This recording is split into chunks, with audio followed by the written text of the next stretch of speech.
Case பாலிட்டியில்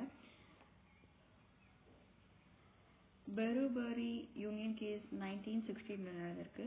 இதில் வந்து என்ன சொல்கிறாங்கன்னா, ப்ரியாம்பிள் அப்படிங்கிறது not a part of the constitution அப்படின்னு சொல்கிறாங்க.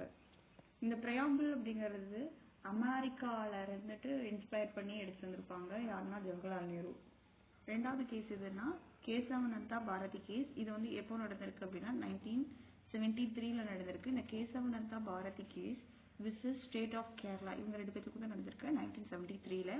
இதில் வந்து என்ன சொல்றாங்கன்னா, parliament does not have power to demand the basic structure of the constitution.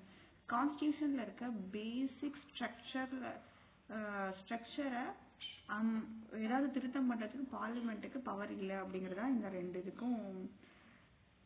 Kesavananda Bharathi கேஸும் ஸ்டேட் ஆஃப் கேரளாவும் அவங்க 2 பேர் இதுக்காக தான் சண்டை போட்டுருக்காங்க. ஓகேவா. எல்ஐசி ஆஃப் இந்தியா கேஸ் எப்போனா 1995 நடக்குது.